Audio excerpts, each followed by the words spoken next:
আজ আমরা ডিসকাস করব রেসপিরেটরি সিস্টেমের কিছু কমপ্লেন নিয়ে। যেমন প্রথম রেসপিরেটরি সিস্টেমের মোস্ট ফ্রিকুয়েন্ট কমপ্লেন যে সেটা হচ্ছে যে কফ। কফ নিয়ে আমরা ডিসকাস করব এবং এটা ফাইনাল পরীক্ষায় এমবিবিএস ফাইনাল প্রপে খুব কমনলি জিজ্ঞাসা করা হয়ে থাকে। তো কফ কেন হয় এটা যদি আমরা একটু চিন্তা করি তাহলে দেখতে পাবো যে কফটা হয় ইরিটেশন অথবা stimulation of the sensory nerve in the mucosa of the trachea, ব্রঙ্কাই, larynx, ফ্যারিংস। So normally দেখা যাচ্ছে যে যে কেউ যদি কোনোভাবে ইরিটেট হয়ে থাকে, যেমন এয়ার পলিউশন অথবা স্মোক অথবা পারফিউম দিয়ে, তো দেখা যায় যে নর্মালি তার একটা কফ রিফ্লেক্স চলে আসে। সো আমরা এখন চিন্তা করব যে প্যাথোলজিক্যাল যে কফ সেটাই আমরা ইম্পর্টেন্ট আমাদের জন্য। তো সেটা কেমন? সেটা হচ্ছে যে প্যাথোলজিক্যাল কফ যেগুলো সেগুলো আমাদের খুবই ইম্পর্টেন্ট, কারণ এটা কফের নেচার এবং অনসেট, ডিউরেশন, ড্রাই আর প্রোডাক্টিভ, দেন হচ্ছে যে রিলেশনস উইথ টাইম, পোস্টার, এগুলো খুবই ইম্পর্টেন্ট এবং এই জিনিসগুলো ক্লু দিয়ে থাকে সাধারণত যে তা পেশেন্টের কোন দিকে যাচ্ছে। কফের কারণ খুঁজতে গিয়ে আমরা কোন ডিজিজের দিকে আমরা যেতে পারছি কিংবা চিন্তা করছি। সো সে কারণে কফ সম্বন্ধে একটা ডিটেলস আইডিয়া নিয়ে থাকতে হবে এবং এটা আমাদের ফাইনাল পরীক্ষা এবং during as a doctor life এটা মোস্ট ফ্রিকুয়েন্ট কমপ্লেন থাকে পেশেন্টের। সো আমরা যদি চিন্তা করে থাকি যে কফের কজ কি কি হইতে পারে, কফের কজ হইতে পারে যে প্রথম যেগুলো কজ খুব সিম্পল কজ হইতে পারে, যে আমরা যদি উপর থেকে শুরু করি যে ফ্যারিংসে যদি কোন পোস্টনেজাল ড্রিপ কারণে কফ হয়ে থাকে, তো এই ধরনের পেশেন্টের হিস্ট্রি থাকে ক্রনিক সাইনোসাইটিস কিংবা রাইনাইটিসের হিস্ট্রি থাকে। এর বাইরে কি ইয়েতে আমরা পরের চিন্তা কি করব যে ল্যারিংসের কারণে কফ হইতে পারে। সো ল্যারিংসে কিছু ডিজিজ আছে যেগুলো ফ্রিকুয়েন্টলি কফ করে থাকে, যেমন হচ্ছে যে ল্যারিঞ্জাইটিস, ল্যারিঞ্জাল টিউমার, হুপিং কফ, এই জিনিসগুলো ফ্রিকুয়েন্টলি কফ কমপ্লেন করে পেশেন্ট। কিন্তু ল্যারিংসে কারণে যদি কফ হয়ে থাকে সেক্ষেত্রে দেখা যাবে যে কিছু ক্রাইটেরিয়া আছে কিংবা ক্যারেক্টার আছে এই কাশির। সেটা কেমন? সেটা হতে পারে যে এরকম হয়ে থাকে সাধারণত যে পেইনফুল কফ হয়ে থাকে, এক নাম্বার। দুই নম্বর হচ্ছে যে ভয়েস অল্টার হয়ে যায়, অল্টারেশন অফ ভয়েস হয়ে যায়, হর্স ভয়েস হয়ে যায় কিংবা হাস্কি ভয়েস হয়ে যায়। এটা খুব ইম্পর্টেন্ট। এবং ওই যে পেইনফুল কফ হয়ে থাকে এবং ভয়েস অল্টার হয়ে যায়, এই দুটো দেখা যায় ইন্ডিকেট করে যে ল্যারিংসে কোথাও কোনো প্রবলেম আছে, যে কারণে পেশেন্টের কফ হচ্ছে। এরপরে আমরা চিন্তা করব যে ট্রাকিয়ার কারণে হইতে পারে, যে ট্রাকিয়াইটিসের কারণে কফ হয়ে থাকে। তো সেক্ষেত্রে কফ ইউজুয়ালি অ্যাসোসিয়েটেড থাকে তখন যে রেট্রোস্টার্নাল পেইন থাকে, একটা পেশেন্টের একটা কমপ্লেন থাকে সাথে রেট্রোস্টার্নাল পেইন। দেন আমরা চিন্তা করব যে ব্রঙ্কাসের কারণে কফ হইতে পারে, ব্রঙ্কিয়াল এনি ডিজিজের কারণে। সেগুলো কি হইতে পারে? সিম্পল অ্যাকুট ব্রঙ্কাইটিস হইতে পারে, দেন ক্রনিক ব্রঙ্কাইটিস হতে পারে, দেন ব্রঙ্কিয়াল কার্সিনোমা হতে পারে, দেন ব্রঙ্কিয়াল অ্যাজমা, যেটা মোস্ট কমনলি হয়, যে সেগুলো ব্রঙ্কিয়াল অ্যাজমা হতে পারে। সো এগুলো আবার কিছু ক্রাইটেরিয়া দিয়ে কিংবা ক্যারেক্টার থাকে প্রতিটা কফের, যেমন ব্রঙ্কাইটিস সিম্পল অ্যাকুট ব্রঙ্কাইটিস আর ক্রনিক ব্রঙ্কাইটিস সিওপিডি যে ক্রনিক ব্রঙ্কাইটিস সেই ধরনের পেশেন্টের কফ থাকে সাধারণত ড্রাই।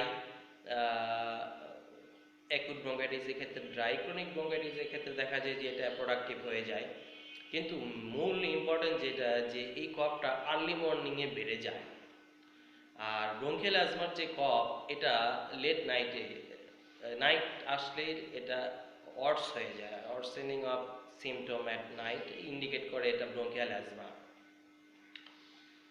এর বাইরে যে আমরা চিন্তা করি যে ব্রঙ্কিয়াল কার্সিনোমা, ব্রঙ্কিয়াল টিউমার, সেক্ষেত্রে দেখা যায় যে cough usually associated with other features এবং কফের সাথে যেটা থাকে যে মিক্সড উইথ ব্লাড থাকে, দ্যাট মিনস হেমোটাইসিস হয়ে থাকে। So this is a simple way to bronchial কজে কেন কফ হচ্ছে, কোন ডিজিজ থেকে হচ্ছে, ক্যারেক্টার ইজিলি আইডেন্টিফাই করা যায়। এর বাইরে আমরা আবার আরেকটু নিচে যদি নামি তাহলে আমরা চিন্তা করব যে লাং প্যারেনকাইমাল ডিজিজ, সেক্ষেত্রে কি হইতে পারে? সেক্ষেত্রে হইতে পারে যে প্রথম আমাদের দেশে খুবই কমন টিউবারকুলোসিস, এক নাম্বার। দুই নম্বর হচ্ছে যে হইতে পারে যে নিউমোনিয়া, হইতে পারে ব্রঙ্কিয়াক্টিসিস, হতে পারে পালমোনারি ইডিমা, হতে পারে diffuse parenchymal lung disease.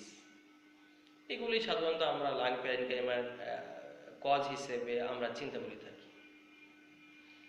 So যদি টিবি হয়, যে টিবি পেশেন্টের কফ কেমন হয় তোমরা দেখেছো যে এটা ড্রাই আর প্রোডাক্টিভ হতে পারে, প্রলং টাইম কফ হয় এবং পেশেন্টের আশেপাশে টিবি কন্ট্যাক্টের হিস্ট্রি থাকতে পারে।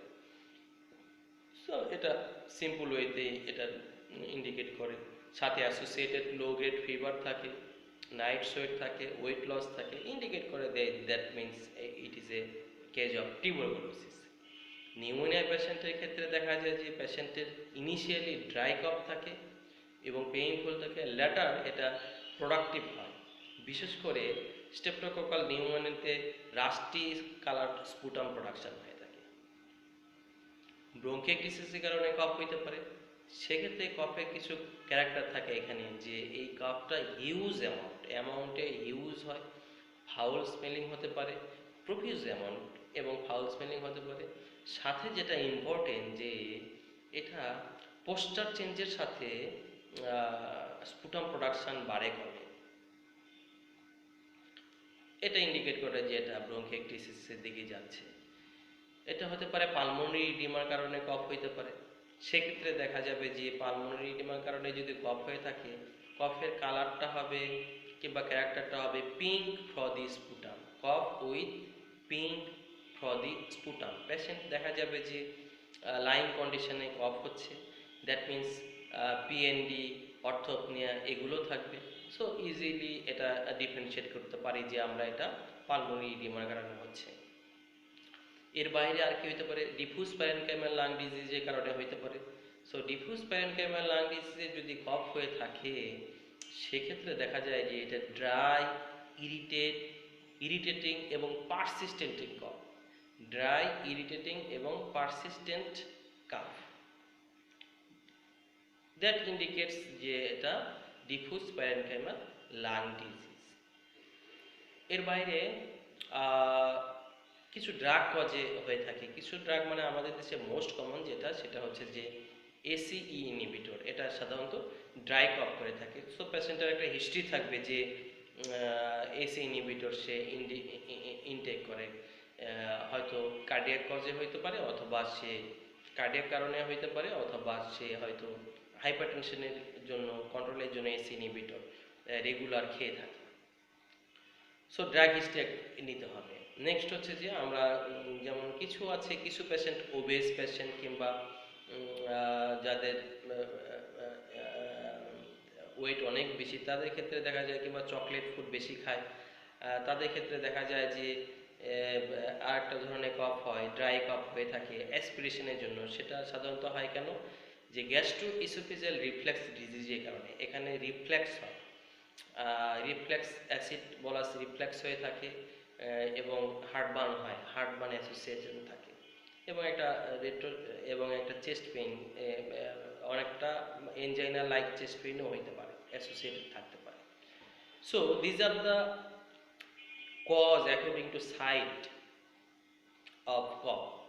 তাহলে আমি আরেকবার বলি যে প্রথমেই চিন্তা করবে পোস্ট নেজাল ড্রিপ, যেটা ফ্যানিংসে হয়ে থাকে, ল্যারিঞ্জিয়াল কজ হইতে পারে, ট্রাকিয়ার কারণে কফ হইতে পারে, ব্রঙ্কাসের কারণে কফ হইতে পারে, লাং প্যারেনকাইমাল ডিজিজের কারণে কফ হইতে পারে, ড্রাগ কজে হইতে পারে, আবার অ্যাসপিরেশনের কারণেও কফ হইতে পারে।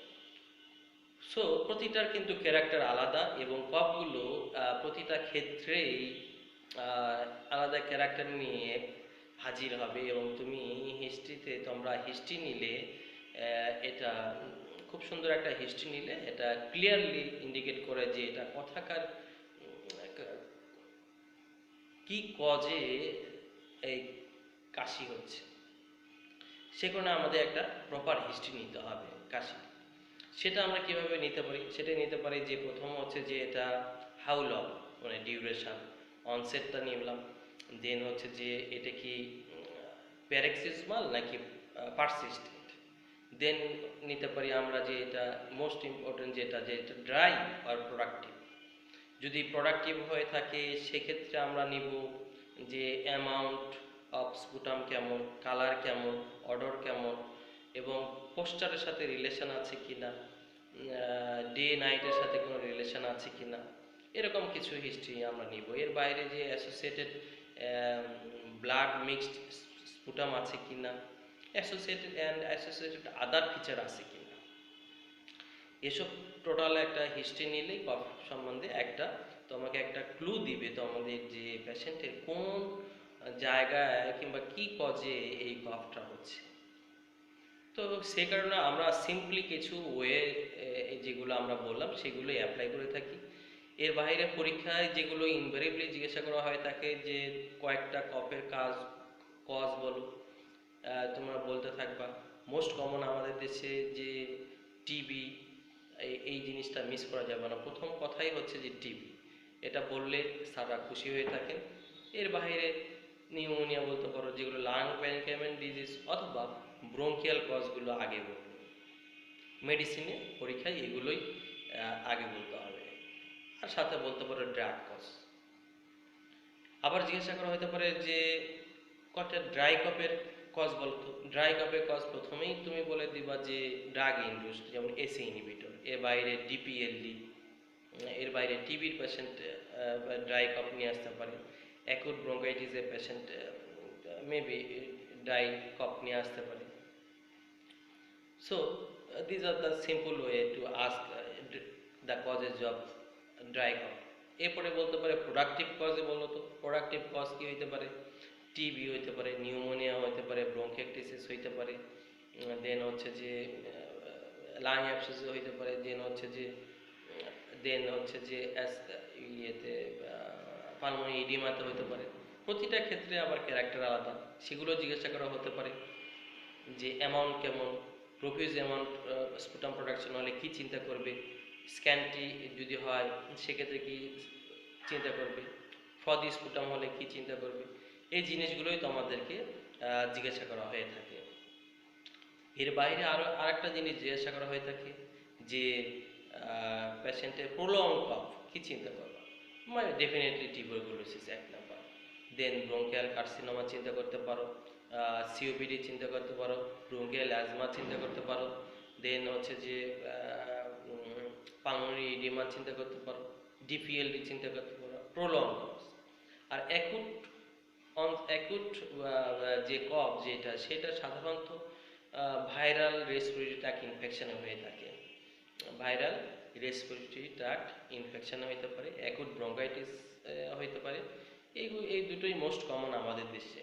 যেমন এখন কোভিড-19 রেসপিরেটরি ট্র্যাক্ট ইনফেকশন হচ্ছে এবং সেখান থেকে খুব শর্ট ডিউরেশন এবং র্যাপিড অনসেট কফের কমপ্লেন নিয়ে পেশেন্টরা আসতেছে। এর বাইরে একটা ইন্টারেস্টিং ব্যাপার যে কাশি নিয়ে আসছে কিন্তু তুমি সমস্ত এক্সরে করে দেখলা নর্মাল, কি হইতে পারে? এক্সরে করে নর্মাল হইতে পারে কি কি কারণে? এক্সরে নর্মাল কিন্তু পেশেন্ট একটা স্ট্রংলি সে হিস্ট্রি দিচ্ছে তার অনেক দিনের কাশি, কোনোভাবে ভালো হচ্ছে না, কি হইতে পারে? So chest X ray normal with cough, এটা হইতে পারে সাধারণত যে আমরা মোস্ট কমনলি যেটা চিন্তা করি যে কফ ভেরিয়েন্ট অ্যাজমা কিনা, এক নাম্বার। দুই নাম্বার হচ্ছে যে ড্রাগ ইনডিউসড কিনা, যে এসি ইনহিবিটর খায় কিনা রেগুলার। তিন নাম্বার হচ্ছে যে গ্যাস্ট্রোএসোফেজিয়াল রিফ্লাক্স ডিজিজ কিনা। তারপরে চিন্তা করি আমরা ডিপিএলডি কিনা। তারপরে চিন্তা করি যে এন্ডোব্রঙ্কিয়াল কোনো কার্সিনোমা অথবা টিবি কিনা। এগুলোই আমরা সাধারণত চিন্তা করে থাকি।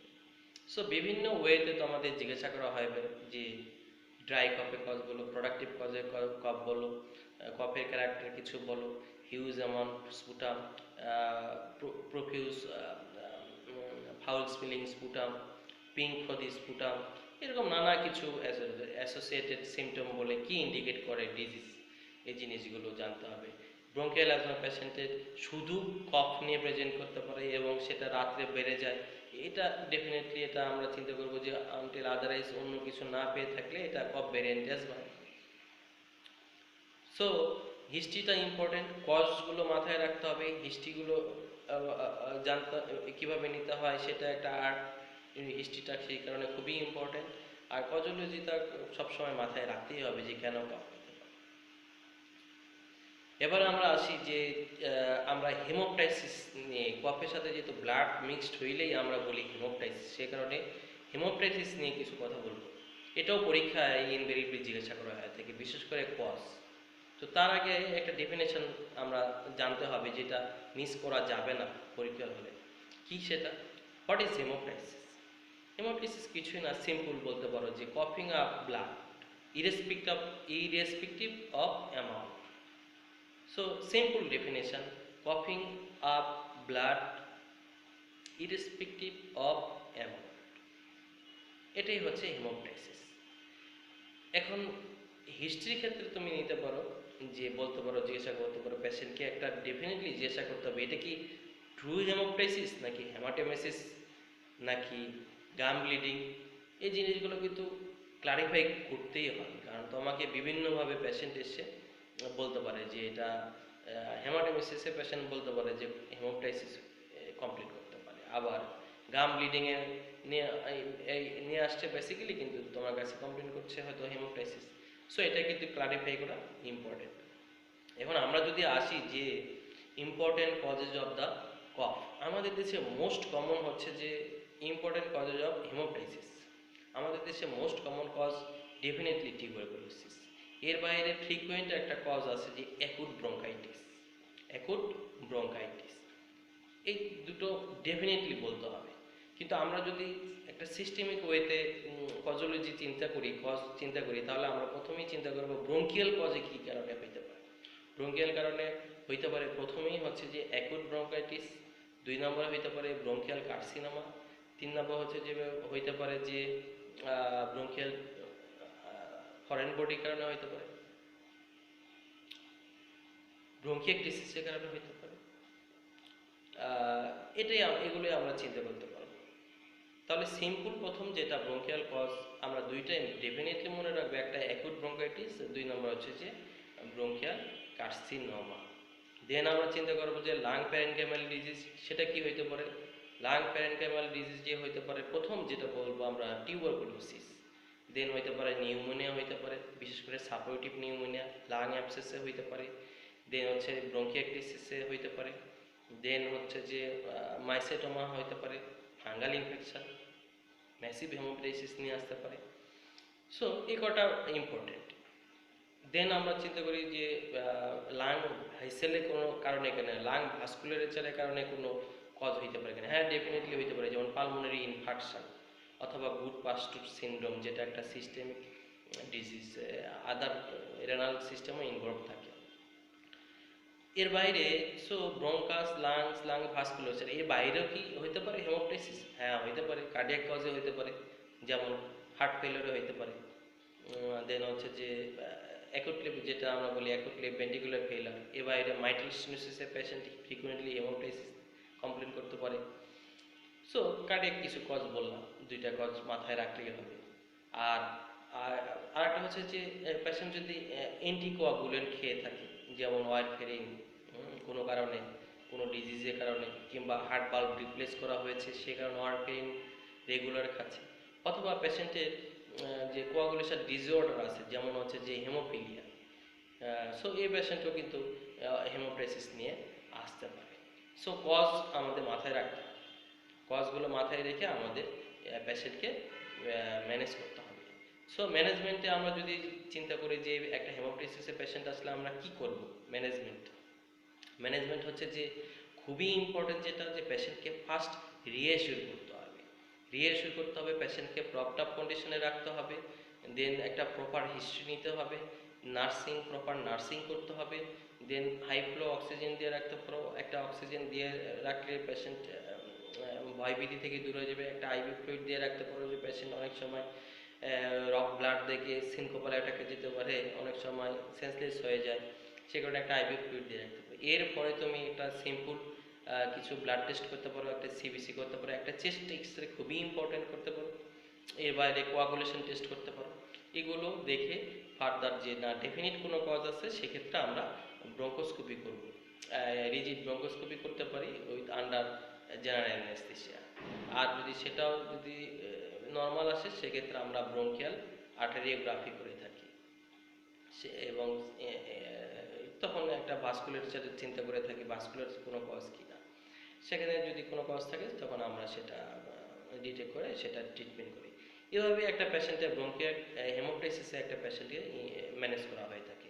Most important reassurance, proper nursing, propped up position, oxygen, একটা সিম্পল আইভি ফ্লুইড দিয়ে জাস্ট পেশেন্টকে যেন কোনো কারণে সিনকোপাল অ্যাটাক কিংবা সেন্সলেস না হয়ে যায়। এর বাইরে কিছু investigation routinely chest X ray, CBC, coagulation profile করলে আমরা কিছু কজ আমরা আইডিয়া করতে পারবো, এবং কজ অনুযায়ী ট্রিটমেন্টে ম্যানেজমেন্টে চলে যাব। সো পরীক্ষায় ইনভেরিবলি জিজ্ঞেস করা হয় হোয়াট ইজ হেমোপ্টাইসিস, এটির সাথে জিজ্ঞাসা করা হয়ে থাকে হোয়াট ইজ হেমাটাইমিসিস। সো হেমাটাইমিসিসটা তোমাদের ডেফিনেটলি জানতে হবে। এর বাইরে ইনভেরিবলি জিজ্ঞাসা করা হয়ে থাকে যে কয়েকটা কমন ডিজিজের নাম বলো যেগুলোতে হেমোপ্টাইসিস হয়ে থাকে। আমরা যদি as a whole common disease বলে থাকি, প্রথমে আমরা বলবো টিউবারকুলোসিস, 2 নম্বর বলবো অ্যাকিউট ব্রঙ্কাইটিস, 3 নম্বর বলবো ব্রঙ্কিয়াল কার্সিনোমা, 4 নম্বর বলবো ব্রঙ্কিয়াকটেসিস, 5 নম্বরে বলতে পারি lung abscess, pneumonia, pulmonary infection, এগুলোই কমনলি, মাইটাল স্টেনোসিস, অ্যান্টিকোয়াগুলেন্ট, এগুলো খুব সিম্পলি স্মার্টলি বলে দিই। সো আজকে আমরা জানতে চাইলাম যে কফ কি, সেটার কজ কি, কিভাবে জিজ্ঞাসা করা হয়ে থাকে, আবার হেমোপ্টাইসিস কি, হেমোপ্টাইসিসের কজ কি, হেমোপ্টাইসিস সম্বন্ধে কি কোশ্চেন জিজ্ঞাসা করা হয়ে থাকে ফাইনাল প্রপে, এগুলো তোমরা ডিটেলস করে নিবা। এবং মোস্ট কমন যেগুলো আমার মতে যে মোস্ট কমন, আমার সাজেশন থাকবে যে মোস্ট কমন যেগুলো সেগুলোই মাথায় রাখবা, লেস ফ্রিকোয়েন্টলি বলবা, আর মোস্ট কমন মোস্ট ফ্রিকোয়েন্টলি বলবা। সো এগুলো করলে প্র্যাকটিস করো, তোমরা করতে থাকো, তাহলে ইনশাল্লাহ আরও ভালো।